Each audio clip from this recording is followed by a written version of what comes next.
Muy buenas amigos y estimados hermanos que nos pueden ver por este canal. Vamos a la última parte del tema sexualidad, género y familia. Vamos a hablar de qué es la sexualidad desde el punto de vista biológico. La diferencia que hay entre un hombre y una mujer, no solamente en el aspecto sexual, sino en el aspecto mental. Y también queremos abordar algunos otros temas, como por ejemplo, definir cuál debe ser nuestra actitud frente a esta ideología que debemos de tolerar, aceptar, respetar, pero nunca que se los impongan. ¿Cómo debemos defender nuestros valores? Con esta última entrega terminamos esta serie, que espero, si le ha gustado, se la recomiende a otras personas, porque educar es una forma de prevenir que la apostasía nos domine. Así que ponga mucha atención a esta última entrega de estos 5 capítulos sobre la sexualidad, el género y la familia. Entremos pues al tema de hoy. Vamos al tema sexualidad, género y familia, quinta parte. Los derechos sexuales. Hemos dicho y repetimos que los derechos sexuales son individuales y obedecen a la intimidad de cada persona, igual que los gustos y las inclinaciones. Nadie puede coartar los mismos, porque obedecen al libre albedrío.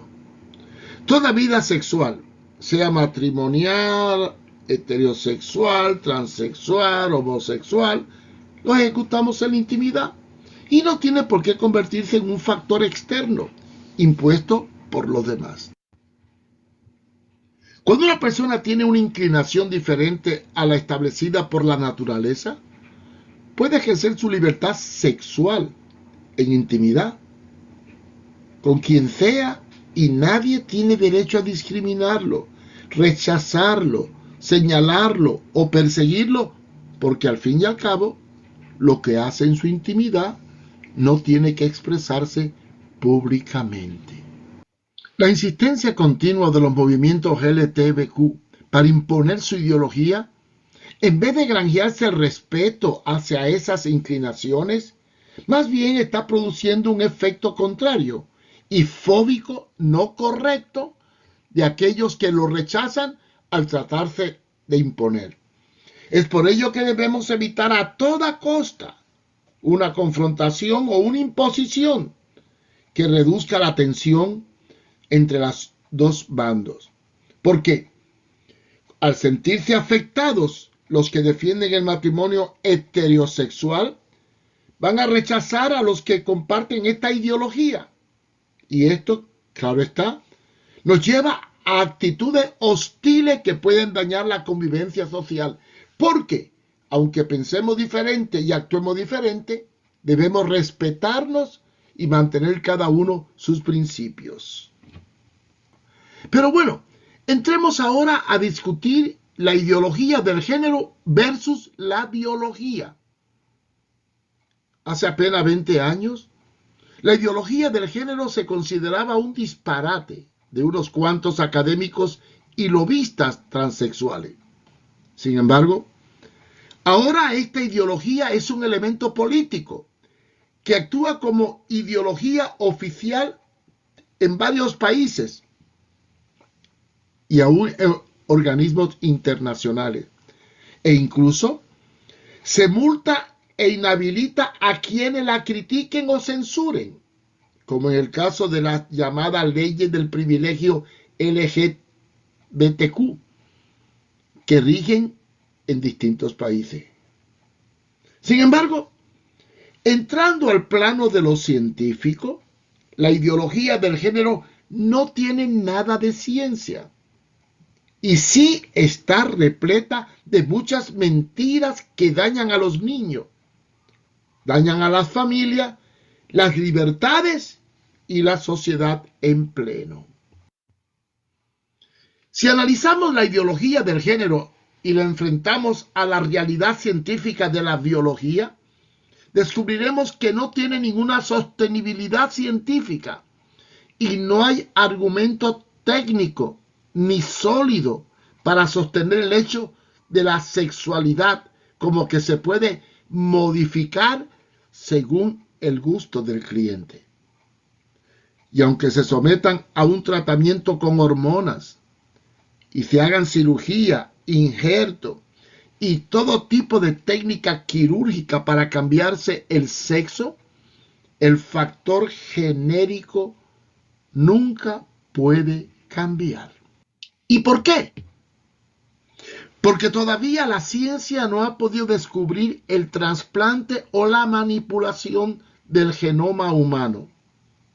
Y aún después de muerto muchos años, al ser sometido a prueba genética, aunque se haya cambiado el sexo originalmente e incluso su nombre y se haya operado, las pruebas que se van a obtener siempre reflejarán el sexo con el cual nació, pues el mismo está impreso en el ADN de cada célula y hueso de su organismo, lo cual no se puede cambiar, porque dice la Biblia que Dios creó al ser humano, varón y hembra los creó.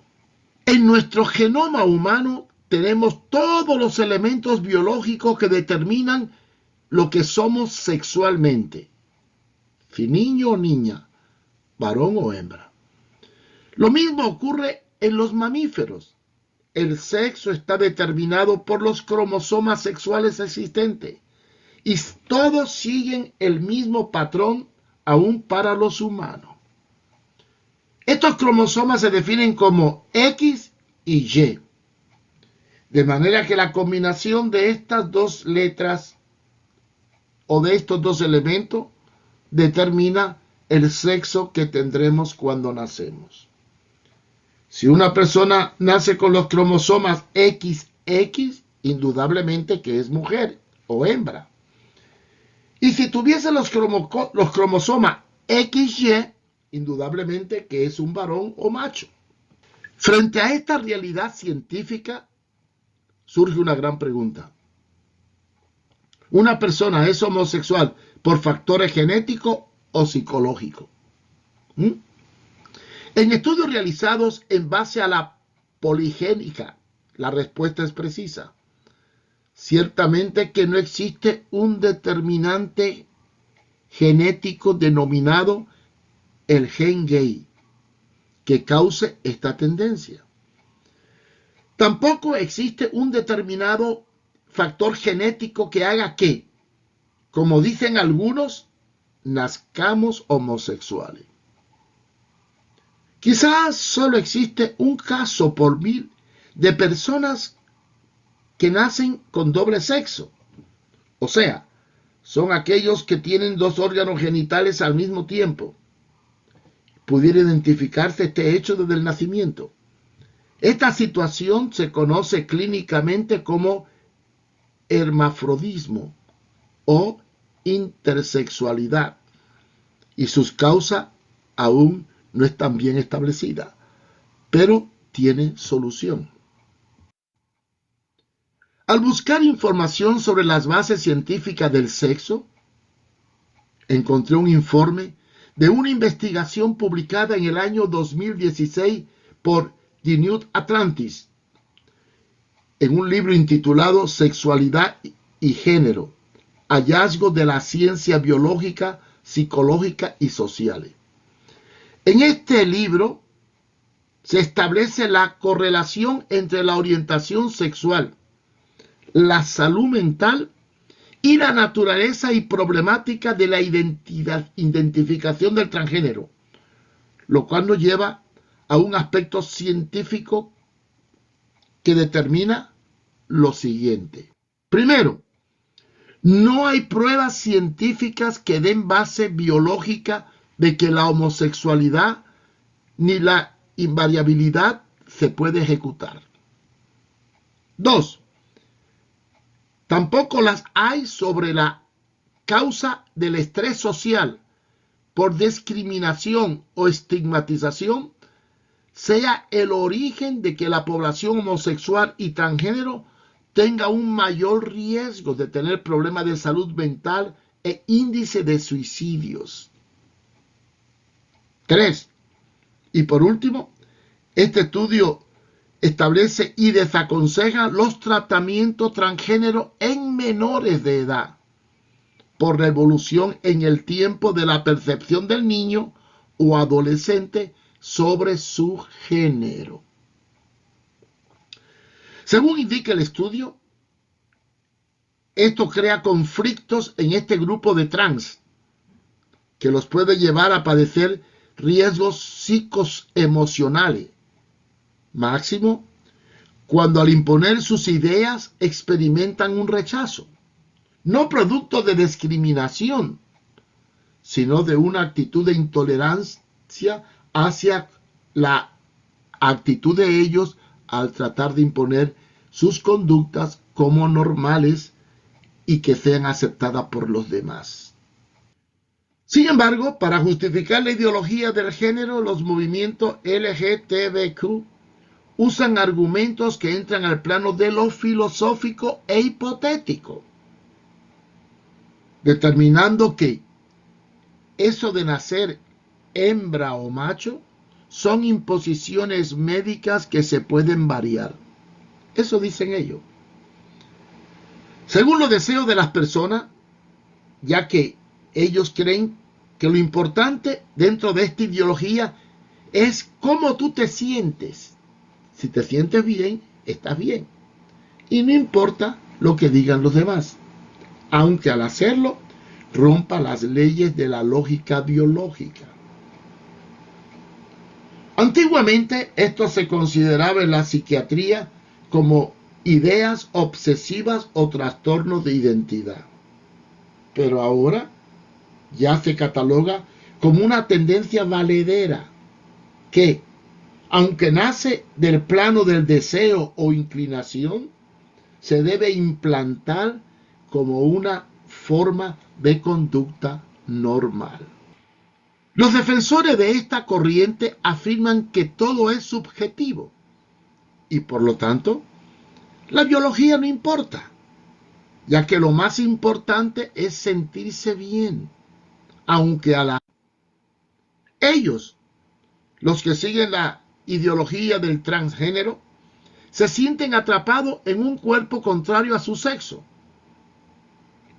Esto lo lleva a confrontar conflictos que lo hacen permanecer en una lucha continua entre el poder entender y justificar lo que son y quiénes son.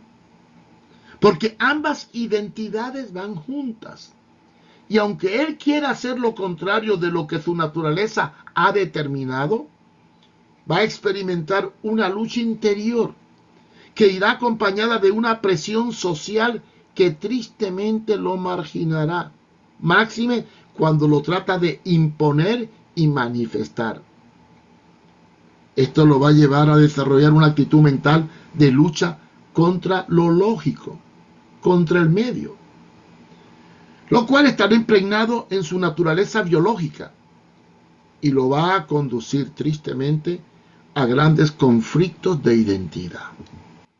Aunque las leyes legalicen el cambio de identidad y el avance científico les ayude a adoptar una apariencia contraria a la de su naturaleza original, dentro de ellos, en cada situación, en cada atracción y en cada deseo, tendrán una gran lucha. Porque no podrán borrar desde el punto de vista genético lo que científicamente es su personalidad. Y hay que tenerle lástima. No cabe duda que dentro de los que forman el movimiento LGTBQ hay luchas internas de emancipación que van acompañadas de una confusión de identidad, lo cual requiere una gran comprensión de nuestra parte. Pero no solo existe una diferencia genética y de cromosoma, sino también que se requiere una comprensión social para hacerles más llevadera su ideología. Esto obedece a una identidad contraria a su naturaleza, y ello no deben ser marginados ni tampoco debemos de hacerle bullying. No solo existe una diferencia genética de cromosomas en ambos sexos, sino que la diferencia va mucho más allá de lo físico, ya que entra al plano de lo psicológico y mental. Los hombres y las mujeres son distintos en su actitud de percepción respecto a la realidad, tanto en el aspecto psicológico como en el emocional. El hombre y mujeres son diferentemente perceptivos de muchas realidades que les rodean. La estructura cerebral de ambos, del hombre y de la mujer, es distinta. Eso determina su forma de actuar en diferentes facetas de la vida. Antropológicamente, la mujer está orientada a la maternidad, el hombre a proteger la tribu. Todo es en función a la perspectiva biológica de la especie. El hombre, por ejemplo, ve conjunto, la mujer ve detalles. El hombre es más rudo físicamente y emocionalmente. La mujer es más susceptible y vulnerable emocionalmente, porque fue hecha para ser madre. Ambos procesan las realidades desde diferentes ángulos o puntos de vista. Y esto determina que su estructura cerebral y celular sean muy, pero muy diferentes. Pero, ¿de dónde nació esta orientación o esta ideología del género? Todo en la vida tiene su origen. Y debemos buscar el principio de todas las cosas para entender las tendencias y las ideologías que tristemente invaden lo político dentro del plano de lo moral. Al revisar la historia, vemos cómo los sistemas de izquierda en la extinta Unión de Repúblicas Socialistas Soviéticas se era intolerante con la homosexualidad, tal como lo es Rusia actualmente, e igual que muchos países islámicos. Pero todo tiene un cambio. Actualmente la izquierda es la que más arropa la idea de la ideología del género y apoya junto a los movimientos socialistas de la Europa democrática todo lo que es ideológico sexual. Y aunque toda imposición causa división, como dijo Jesús, todo reino dividido es asolado, esta ideología en los países de tendencia socialista cada vez se vuelve más impositiva. Pero, ¿cuándo comenzó o dónde apareció esta ideología sexual del género? Vayamos a su origen. Nace a finales del año 60 y fue acompañada por la lucha de los jóvenes que estaban contra la guerra imperante por los Estados Unidos en Vietnam. Ellos pedían una liberación de esa guerra. Y se lanzó un movimiento, el movimiento de los hippies, con protestas que iban acompañadas con músicas, droga y una liberalidad sexual proclamada hasta ese entonces que no existía, y con una consigna que era amor y paz. Los Estados Unidos en esta época, en el 60, gozaban de una gran bonanza económica y la sociedad comenzó a experimentar un auge de las corrientes filosóficas del pragmatismo y el relativismo, junto con los movimientos de las mujeres que reclamaban sus derechos, dando origen a lo que se conoce hoy como el movimiento feminista. También en este tiempo aparece la lucha de los negros norteamericanos en busca de sus derechos civiles y emancipación completa, principalmente en el sur de los Estados Unidos, encabezado por el pastor Martin Luther King. Esta era una era profundamente influida por la ideología del marxismo que se extendía por toda América Latina, desde la plataforma del gobierno de Cuba. Fue ahí cuando un grupo de jóvenes concibió la idea de cambiar la sociedad mediante una anarquía social. y se comenzó a experimentar una deliberada actitud sexual promiscua que iba acompañada del consumo de drogas alucinógenas, principalmente la LSD, la dietilamida de ácido lisérgico. Ya en el año 1968 aparecen las píldoras anticonceptivas y la obra literaria de Simone de Beauvoir, que dio paso a una literatura progresista en materia de la liberación femenina. La influencia de Simone más la influencia del marxismo fueron cambiando la actitud de la sociedad hacia una influencia antihumanista. Esto comenzó a modificar las expresiones populares y lentamente el término sexo fue sustituido por el término género, a fin de darle un abanico mayor de criterio. Esto dio lugar a una liberación sexual que comenzó a proliferar las tendencias contra la heterosexualidad. Y fue entonces que muchos artistas famosos comenzaron a salir del closet. Ya en la década de los 70, y como consecuencia de la promiscuidad sexual, entra en escena el fenómeno del SIDA, el síndrome de inmunodeficiencia adquirida. Esto ocurre principalmente en los grupos homosexuales de California. De ahí en adelante, se comenzó a perfilar lo que hoy conocemos como ideología del género, siendo apoyada por artistas y personas con poderes grandes económicamente hablando, que comenzaron a manifestar sus gustos sexuales. Y de forma lenta y paulatina, se fueron añadiendo terminologías y actitudes en las conductas sexuales, a la cual le fueron dando nombres, hasta llegar al punto de que actualmente existen más de 100 supuestas tendencias sexuales. Ahí tenemos la palabra LGBTQIA.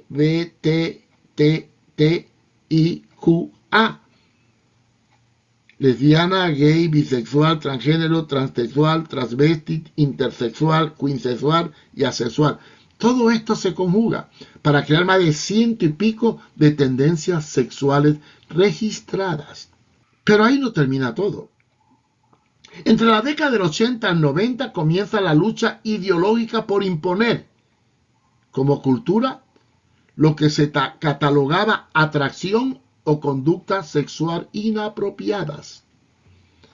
A partir del año 2000, grandes personalidades del cine comenzaron a promover esta cultura, la cultura del género, hasta convertirse en lo que actualmente se denomina la ideología impositiva del género, que no solo trata de complacer los deseos personales de los que tienen tales actitudes, sino que ataca abiertamente el fundamento de la sociedad, que es la existencia de la familia fundamentada entre el principio de un hombre y una mujer. Fíjense lo que se dice. La ONU determinó que los movimientos religiosos y grupos de la sociedad civil, llamados fundamentalistas, que se oponen a lo que se denomina ideología del género, son una amenaza para los derechos de las mujeres y de las personas LGTBQ.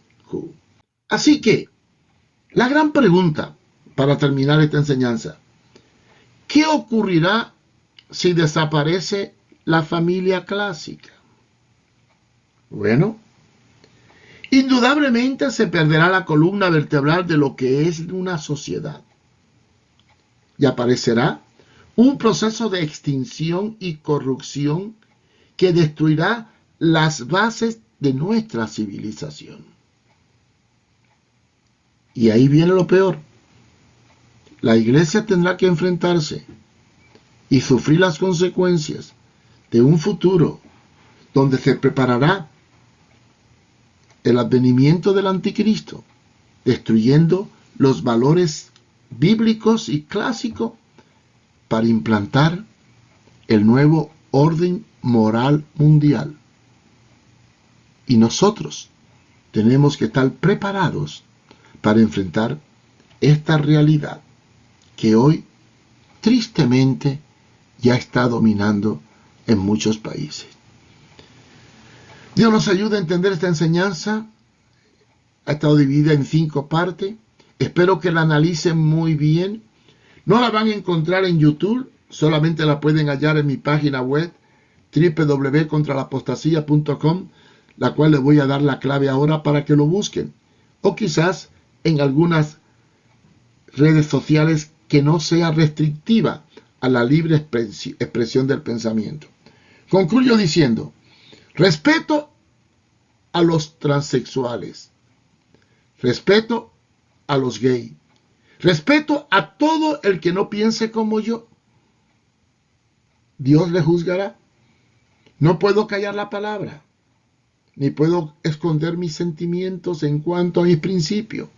Debo respetarle y ser tolerante, pero no permisivo en cuanto a su imposición, porque tengo derecho a defender lo que creo, respetando lo que otro piense.